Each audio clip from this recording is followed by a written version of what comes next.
Hey everyone, a little bit of an explainer video for you this week.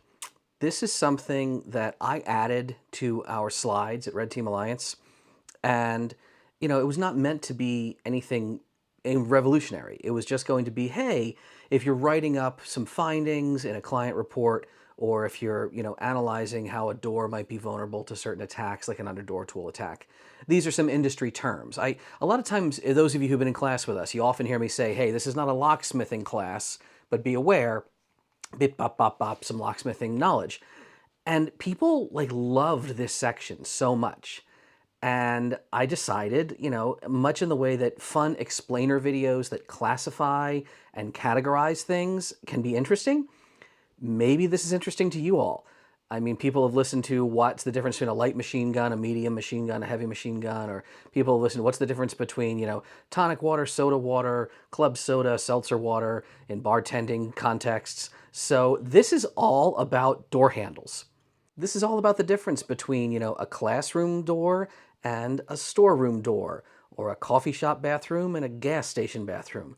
You might think I'm just naming constructed environments and architectural features, but these are actual methods of configuring how a handle set and latch will function. And I'm going to run down a whole bunch of them for you. Some you've probably like, oh yeah, I've seen that. And others you may not have seen at all. So strap yourselves in and enjoy. Right off the bat, I want to talk about when a door is locked, how the handle itself behaves. This is something that if you're ordering hardware, you have to determine what's right for your needs, your client, your environment. So the big thing here tends to be either what's called a clutched handle or a rigid handle. And you've seen these, even if you don't know you've seen these, you've encountered them. A clutched handle is a situation where the handle can move when the door is locked, right? Like here we have a locked door and I'm kind of animating this. The handle's moving, but the latch is not retracting. That's because the door is locked. So why would you want this? In some cases, people would say that's even confusing to the user and people don't understand, why is the handle moving? Is the door broken? Well, this is less likely to be damaged in environments where the handle can take a ton of abuse. Literally, I've read, locksmith posts and articles where they've talked about in schools, like little kids just hanging on door handles. And if the door's locked and the door handle is rigid in place, it can snap. It can actually break the mechanism. I mean, it's a school, right? And in schools and in public housing and other environments that are hospitality environments, they take a ton of abuse. So you can break a clutched handle too. Don't kid yourself. But the design is such that it's supposed to be forgiving. And what's the opposite? Well, rigid. Rigid handles are when the door is locked, the lever handle literally does not move. If you put pressure on it with your hand, it doesn't want to turn. And this is great for a kind of user experience. It's immediately clear to the user, hey, this is a locked door. You can't go in this door. What's the other downside? We talked about it. I mean, potentially someone could smash into it and try to break it. There is a third kind of handle we will mention. It's rarer.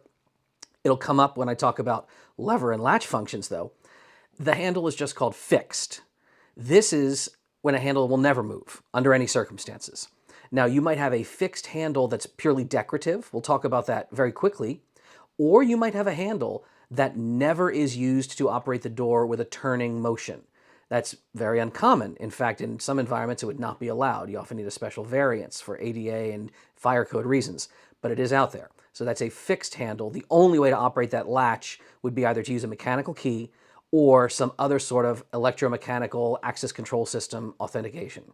Now that we've talked about handles, let's talk about the entire latch set and how it functions all together. The big thing here is when will the latch retract and when won't it retract, and what does a locked door look like and perform like?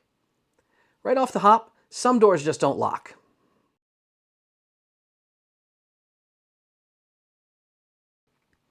In all these examples, I am the door, right? You can imagine me made of solid oak wood, and outside over here, there's the outside. There's a payphone and a Door King unit out there, and here's the inside, right? Here's my nice stuff, all my possessions being protected by a locked door. Well, this first one doesn't lock at all, right? This is a passage mode door. Sometimes you hear this called a closet style door. You'll often see that on retail packaging and hardware shops, but the hardware here doesn't involve a dead latch of any kind. There's no locking mechanism. This is a door that will open at all times. It's not secured. Now this could be, again, using fixed decorative handles, and you'll just have a magnetic catch or a little plunger catch. Or maybe there is a real latch. It's going to just be a spring latch, not a dead latch.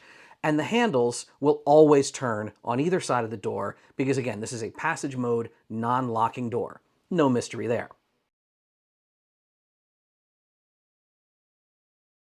All the other doors that you're about to see incorporate some kind of locks, including this one. It's a basic lock, right? But y'all have seen these before. Privacy mode, right? A privacy lock, typically we call this a residential bathroom door, where you have a simple push button on the inside, maybe a little twisty knob, but it's very frequently you've seen these as push buttons. And there's not really a key that operates this on the outside. There's usually a pinhole or a little slot to use a coin. So very simple found objects can disengage the privacy lock. It's meant just for that purpose. It's meant to prevent accidental, oh, sorry, kind of barge-ins, typically in residential bathroom environments. Here is your first rare one. I'll be shocked if you've actually seen one of these, depending on, well, I know your age breakdown. Every now and then I look at the YouTube demographic information. Let me know down below if you've actually seen one of these. I remember a lock like this when I was growing up. My grandparents had one. This is called a communicating lock or a communicating door sort of function. It's essentially a privacy lock, just like you've seen, right? Like it would be like your modern residential bathroom might have, but there's a privacy button on both sides of the door. This, I remember the situation I saw it was the sort of the bathroom in my grandparents' house. There was one bathroom and a very simple home that they had, but the bathroom had a hallway access that was a main like hallway, and that was a regular privacy lock that we just saw. But there was another door in the bathroom that led to the master bedroom. There were two bedrooms in the home. And that was the door that had this communicating lock. So you could imagine a scenario where someone in the master bedroom doesn't want like a guest of the house to just kind of come in if they're sleeping or getting down or who knows what. So they could like, boop, they could push their little privacy button. Or someone in the bathroom is like, oh, I'm going to lock the bathroom hallway door and I don't want the host to accidentally come in. I want my privacy. Boop, I'm going to press that button.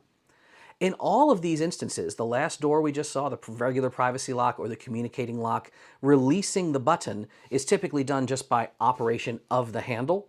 No exception here, but with the communicating lock, it's very curious because there really is no way to release the button from the other side of the door, right? You're kind of stuck unless you walk around and like hit the inside handle where it's locked.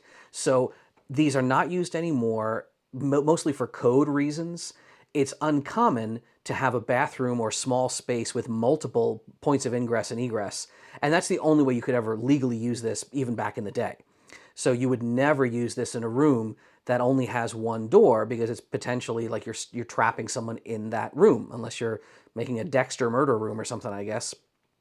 So yeah, you don't see these anymore. They were a neat curiosity, but they're still on the books as how a type of latch function could work with a handle set. Now we come to our first example of proper key-based functionality for genuine locking, right? This is called an entrance lock. I know there's a lot of people that say, I've heard it's, just called a regular latch set or a dead latch lock, or yes, I know there's many doors that use dead latches, this one among them. Anytime you have a proper key going in a door on either side of the door, there should be a dead latch mechanism here that's controlled by the handles, not a regular spring latch. An entrance lock is what we would typically see in residential situations, where inside of the door, you don't have another key. That's, again, by code, you're not supposed to have double keying on almost anything anymore. Inside, you have a thumb turn or push button, either or, usually a turn button, and this controls the outside handle. So the inside handle, again, this has changed over the years. By code now, the inside handle has to always be operable for immediate egress, one motion egress. I can remember growing up, and if the inside handle was locked, like you turn the little thumb button or whatever, the inside handle would become rigid and it would not open. You'd have to fiddle with that button. That's not common on handle sets nowadays. Nowadays, the inside handle for egress function always works. But if you engage that little thumb lever, the outside handle is locked and you have to come along with a key and operate it. On a lot of these units, especially entrance mode, this is what you'll see again on retail packaging. Entrance mode means a very specific thing. And in hardware and catalogs and the way the tailpieces are aligned, entrance function means a very specific thing. On many of these, if you have the door locked, not only will the interior handle allow the door to open, it will often unset the lock. So that little button will either turn or be popped out or both, and thus usage of the interior handle unlocks the exterior handle as well. And you can kind of imagine why this is, right? Residential environments, they don't want lockouts. A lot of times people, when they leave their house, they might just be stepping out for a minute to, like, grab a newspaper or say hi to a neighbor. And if the door blows shut behind them, they're like, oh crap, I don't have my key on me. So you leaving your house for longer periods of time, when you want to lock the house, a lot of times you'll have a key with you and you're like, all right, I'm making a deliberate action to lock the door and I'm going out to the shops or whatever, going to go see a movie. That's an entrance lock. Now that's not to be confused with what's something called an office lock, even though they look almost identical. So in the commercial space, we often see what are called office locks. Again, you've got a key on the outside, typically a push button or usually called a turn button on the inside. You're like, oh, that's what you just showed us, right? The diagram looks exactly the same, Dan. Yeah, well, yes, except in how it functions if you use the different levers. As you can imagine, exterior lever is not going to work at all if the door is locked. If the door is unlocked, you can use the exterior lever. That interior lever, though, that gets interesting. In an office, it's much more common for people to pop in and out quickly. Gonna go get something off the printer, gonna go to the coffee break, gonna go, see somebody down the hall. It's also much more common for people in offices to either have their key on them or to have other people around the building who have keys. Maintenance has keys, bosses have keys. So a lockout isn't really the risk that it is in a residential situation. In an office, there's very frequently going to be occasions where you want to step out the door just for a second, but you want the door to be locked. So if you use that internal handle, it's very, very possible that in office locks, the door will remain locked.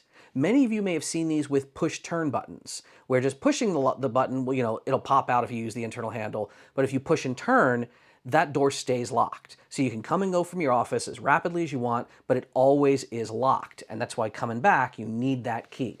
This is a different functionality.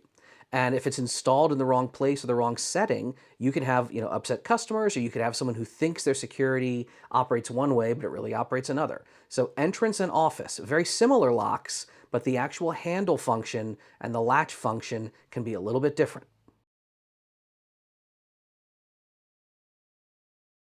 Here's a real unique one for, again, commercial environments typically, or mixed use environments. Officially, in a lot of catalogs, this will be called a corridor lock, but colloquially, this is called the coffee shop bathroom function. And it's typically it's like a privacy lock. It's usually used for bathrooms, or balconies is another place you'll often see this kind of functionality. Why does it work? Why is it just a little push button on the inside, but a proper key on the outside? Well, you don't want a guest in, a restaurant bathroom to get somebody barging in on them or harassing them because they got a little coin or a little tiny pokey, residential bathroom privacy tool. You want to give them real security. So the exterior of the door, that has a proper key lock on it. But this is like a nicer kind of establishment, you would see this kind of functionality. They don't want to be fussing around with giving customers the key every time they ask to go to the bathroom. You want to, oh, the bathroom, yeah, it's down there, it's on the left.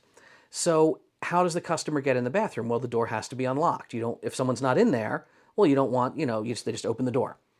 That leads to the question, what if some idiot presses the button, but the door swings shut, or it bounces on brushes against somebody, they rub against the door, it's locked, and then, oh, now you got a lockout situation. And then the staff has to come from behind the register and they got to bring the key and all that bullshit. Coffee shop bathroom, or also known as just corridor lock, it functions where when the door swings shut, the motion of the latch itself causes the interior lock to pop out and unlock. It effectively makes a lockout condition where there's no one inside the little room, but the door is locked. It makes that impossible. So when you go into the bathroom, you have to manually lock the door. And sometimes you'll see a sign that's like, be sure to lock door. That's why it's saying that. The button on the inside will pop back out when the door swings shut. It's really, if that's, you might think that's like, oh, was the door broken? I don't know why it was that sign on the door. No, that's why. That's a desirable function in some environments. What about environments where you don't want people accessing the room at all, however, unless they have a key? They have to be an authorized user. There's no reason for the door to just be hanging out in an unlocked state. Well, now we get what's sometimes called a gas station bathroom lock. I think officially in some catalogs, this was called dormitory function for like colleges and other environments where they wanted everyone to always have their key on them. I've seen this referred to as janitor's closet lock. The idea being the door on the outside is always locked at all times. The only way someone goes in is if they have their key. And as you've seen this, like in a gas station restroom, the typical rest stop where you go and you say, hey, can I use the bathroom? And they give you a key with like a big long hubcap on the other end of it. And you go and you have to use the key.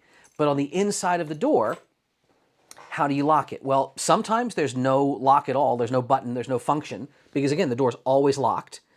Customers might feel weird about that. So sometimes you'll have like a sliding bolt or something like that on the inside of the door for enhanced privacy. But the defining function of a dormitory lock, or sometimes this is even just called like an exit lock, the gas station bathroom function is that you need a key on the outside at all times. Now, whether the inside lock, maybe it can be equipped with a thumb button as well. Will it pop out kind of like that coffee shop bathroom? I mean, that's to be decided later. But the exterior handle, sometimes the exterior handle won't even work. Sometimes it's just in a fixed position. And again, you need that key on the outside at all times. That's one of the defining characteristics of an exit lock, janitor's lock, or truck stop bathroom lock.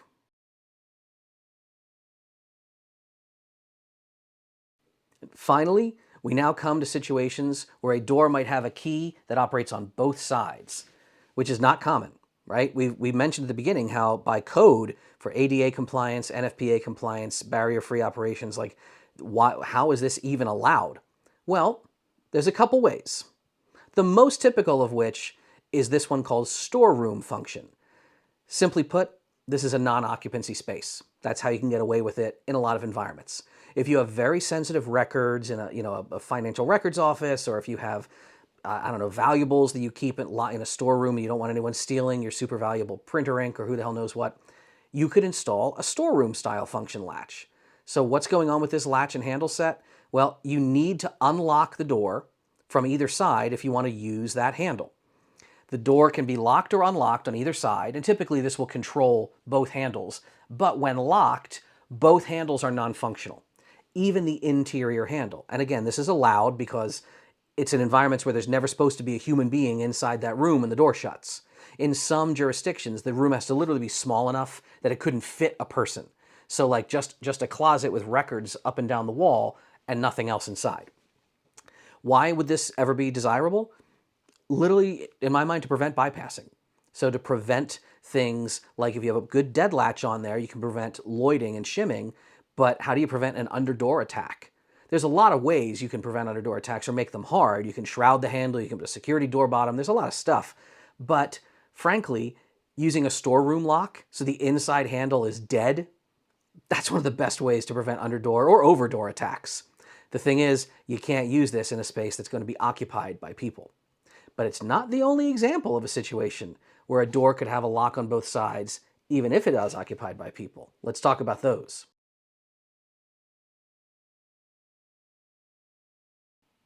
So now here's a real interesting edge case. If you're not working in the educational security space, you may have never even heard of this one. Classroom security doors. They look like, well, there's a key on this side, a key on this side. It's not a storeroom, right? You can't do that. No, you couldn't do anything like that. You can't lock both handles. You need to let people escape the room in the event of fire, flood, somebody had burritos for lunch, something like that. But let's say there's a security risk at the school. Let's say the school says, hey, there's a deranged axe murderer is roaming the halls. Everyone go on lockdown. Asking the teacher, who ostensibly would have a key, to go outside of the classroom into the hallway and like use the key out there, that would be a pretty big risk, right? You don't want to be exposed to whatever crazy threat, ghost, poltergeist thing is out there. So the lock on the inside does not, it's not a storeroom lock. It doesn't lock both handles. The interior key lock is another way of locking the external handle, right? And a lot of times those interior doors are all Maison keyed.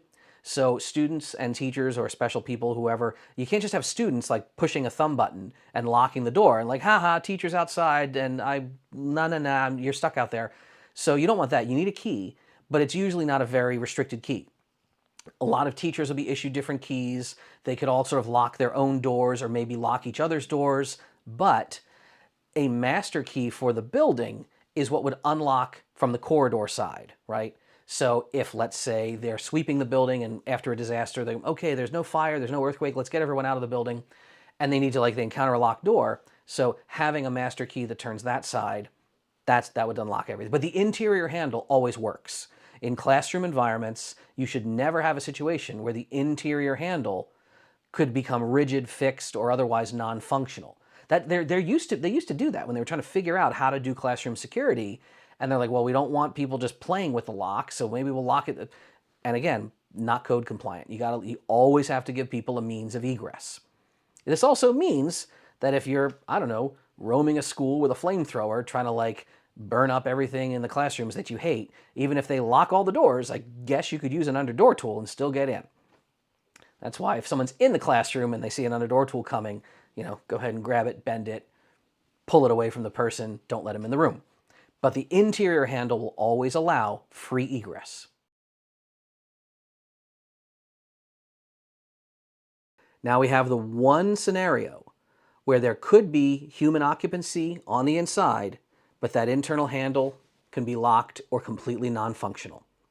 Now, in the sanitized language of our industry, we would call this an institutional lock, and there can be a number of environments, right? Like, let's be honest, this is for corrections environments a lot of the time, but also sometimes you'll hear this in old books referred to as asylum sort of locks, or modern colloquial terms would be nursing home settings, right? Where you can use a key to operate either side of the door, but in many cases, both sides, both the external side and the interior side of the door, will not function. Sometimes they're just rigid or fixed, completely fixed handles without the key. You need the key to come in, to come out, to do anything at all. And institutional environments, special environments, care homes, sometimes there are certain daycare environments or childcare environments, but especially, corrections environments. They are the places that can get a variance around those barrier-free codes of free egress for fire and ADA purposes. So this is the rarest one. If you have very special sensitive materials, maybe, and you're really, really worried about underdoor attacks, overdoor attacks, door bypasses, maybe this is what you pursue, but that's an edge case. Most of the time, in modern settings, modern commercial settings, whether those are business occupancy, whether those are retail, educational, assembly, whatever the occupancy rating, you typically have to allow free egress, right? And if you're worried about somebody breaking in, bypassing the handle, using an underdoor attack, you name it, you have to mitigate that through other layers of security. That's why you have your door contact and door position switches. That's why you have your access control system electronically monitoring the occupancy space. That's why you put your very expensive and important things inside of a safe, not just inside of a frickin' room. But again, this gets into all the different ways that security can address some needs and can kind of not get it right on some other needs. It's a complex problem that we face, and all these different types of latches and lock functions, some will work in some environments, some won't work in others, but I hope you enjoyed just me talking about how they are categorized. And there's a lot more going on just beneath the surface, more than meets the eye when we just go in and out of doors all of our lives. So I like talking about this stuff. I like demystifying some of it. Talk to me, again, if you've encountered any of these weird ones. Tell me down in the comments if you want to.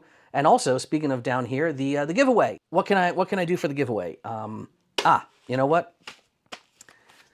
I have some sets of Jimmy Long's lockpicks. Do you know Jimmy Long's? If you don't know Jimmy Long's, oh my God, why are you not following him? I'm going to drop links of all down below. But honestly, maker of one of the finest artisanal, really high-grade lockpicks out there. Jimmy's tools are they're just freaking gorgeous. Everyone who talks about them online, they'll praise them all the time for valid reasons. The handles are gorgeous, they feel good, the steel is beautiful, it's polished. You can't get these in large quantity because, again, Jimmy makes these by hand. But if you can get your hands on them, well, somebody's going to get their hands on them. That's the giveaway this week. I'm going to give away a set of some hooks and maybe a diamond and other things I have. Set of Jimmy Long's tools. We've been trying to find a way to get these. I don't know. Oh, shit, I mentioned the site. I'll bleep that out. We've been trying to find a way to get these on the website that I don't mention. And yeah, maybe at some point we'll work with him in a way and just, you know, not completely kill his free time because he's got a life. He's got other stuff to do. But I'd love to get him into more people's hands, which is why they are the giveaway this week. And if you enjoyed this kind of stuff, just let me know, right? I'm all in line. You can show me photos of locks that you come across. Show me photos of doors, weird. Like, how about that, you know, like push button that releases itself when the door swings shut, the coffee shop bathroom? How many of you had seen that? How many of you knew that that was a desirable thing and intentional functionality, right?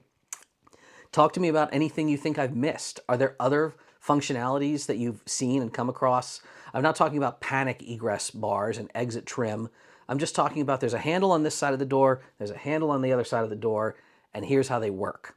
If there's any I missed, let me know. If there's anything else you want to ask me about, let me know down below or hit me up in all the places that I am. I'm on that internet, and as long as y'all keep watching this stuff, I'll keep talking about things. I hope you enjoyed this. I hope you have a good time wherever you are, and hope that maybe this knowledge will help you and your loved ones stay safe out there.